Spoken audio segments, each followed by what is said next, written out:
orí adé mà ti sùn ta báyìí o. Wọ́n ní orí adé kì í sùn ta, kódà orí adé eléyìí ó sunú ẹ̀wọ̀n dáadáa. Ọba Solomon Akínọlá tó jẹ́ olóko ọ̀fọ̀kọ̀ ọba ní Abolongo nílùú Ògbómọ̀ṣọ́, òun àti ìjòyè ẹ̀ méjì, àwọn méjìlá kan, Ọ̀yọ́ State High Court ní kí wọ́n lọ tì wọ́n mọ́ gbaga títí di ọjọ́ ìgbẹ́jọ́ tó jẹ́ 27th of November. Now wọ́n ti ọba yìí àti àwọn tó kù mọ́lé lórí kíni o, lórí ẹ̀sùn pé àlùbami náà lu àwọn èèyàn, pàápàá àwọn tó bá ti ń ṣiṣẹ́ tó ń ṣe building project, àwọn tó ń ṣe construction, attempted murder àti kájagun-gbalẹ̀ kágbalẹ̀ onílẹ̀. Àwọn ẹ̀sùn tí wọ́n fi kan kábíyèsí yìí rèé o. Ṣé wá rí i pé ẹni agbójú okùnlé kò jẹ́ ni agba. Àwọn tá a rò pé ó yẹ kó máa túlù ṣe, tó yẹ kó máa pàṣẹ àlàáfíà sáàárín ìlú, àwọn náà tún lọ ń jagun-gbalẹ̀. That is so irresponsible of a king. Ara nǹkan tí wọ́n ṣe ń yẹ̀yẹ́ wọn nìyẹn, tán ṣe ní kán dìde kán máa jókòó, kán dìde kán jókòó, nítorí pé àwọn fúnra wọn ní regard. Wọ́n ti ń wà tí pẹ́, wọ́n wá wù sọ́dọ̀ ìwé kan tó ń jẹ́ Dr. Isaac, níbi táwọn yẹn tí àwọn bíríkìlà ẹ̀ tí wọ́n ti ń ba kọ́lé. Mò ń bọ̀, ọ̀rọ̀ ṣì pọ̀ nínú ìwé kọ́bọ̀, mò ń bọ̀.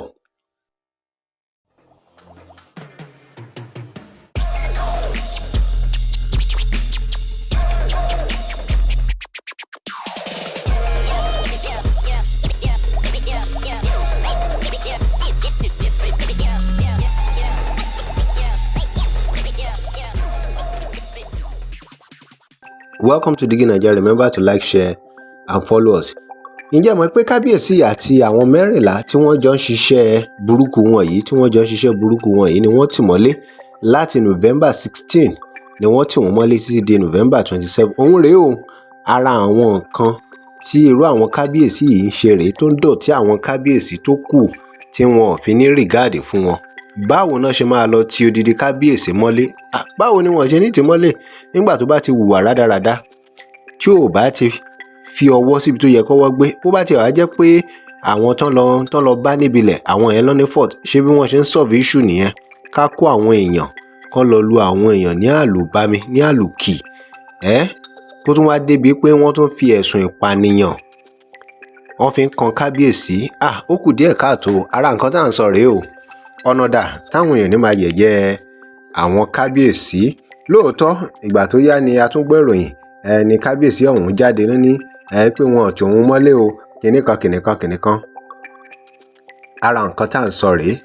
Bóyá wọ́n tì mọ́lé, bóyá wọn ò tì mọ́lé, ọ̀rọ̀ ti jáde wípé lóòótọ́ ni kábíyèsí yìí wọ́n ti fi ẹ̀sùn kàn pé ó ń jagun-gbalẹ̀, ó ń lu àwọn èèyàn lálùbami, wọ́n fi ẹ̀sùn ìpànìyàn kàn àti bẹ́ẹ̀ bẹ́ẹ̀ lọ. Òun rèé o, irú àwọn kábíyèsí yìí rèé tó jẹ́ pé àwọn gangan náà ń dá wàhálà lẹ̀ láàrin ìlú. Nígbà tó di kábíyèsí bá ń dá wàhálà lẹ̀ láàrin ìlú gẹ́gẹ́ bí wọ́n ṣe sọ, kí ló wá kù tọmọ aráàlú àbí táráàlú fẹ́ ṣe? Ìbéèrè ni pé ta ló fi àwọn tí ò mẹ̀tọ́ jọba? Ta ló fà àwọn tọ́ọ̀gì jọba? Ta ló fi àwọn èèyàn tí wọn ò mọ ohun tí ọba jẹ́, ta ló fi wọ́n jọba? Àwọn 14 loyalists tí kábíyèsí tí wọ́n remand pẹ̀lú kábíyèsí, àwọn náà ni Chief Sunday Aderinto, Chief Jimoh Asimiu, Timothy Aderinto, Matthew Akintaro, Rafiu Ganiu, Adéjàre Adélẹ́rù. Àwọn tó kù ní Samson Ògúnmọ́lá, Zaccheaus Adélẹ́rù, Kamorudeen Ajibade, Raji Razak, Mutiu Arówóṣayé, Oyèyẹmí Oyèlékan, Olúṣẹ́gun Oyèlékan àti Sheriff Adio. Àwọn nìyẹn o. Ẹ̀yin èèyàn, kí lè ròyìn lórí irú nǹkan tó ń ṣẹlẹ̀ yìí, pàápàá tó bá ní ṣe pẹ̀lú ẹni tí wọ́n ń pè lọ́ba? Kí ni ìròyìn? Ọ̀nà wo la fi lè gbà yọ kúrò nínú àwọn ọ̀wà báyìí tí ilẹ̀ Yorùbá lè fi tẹ̀síwájú? Remember to like, share and follow. Thanks for watching Digi Naija.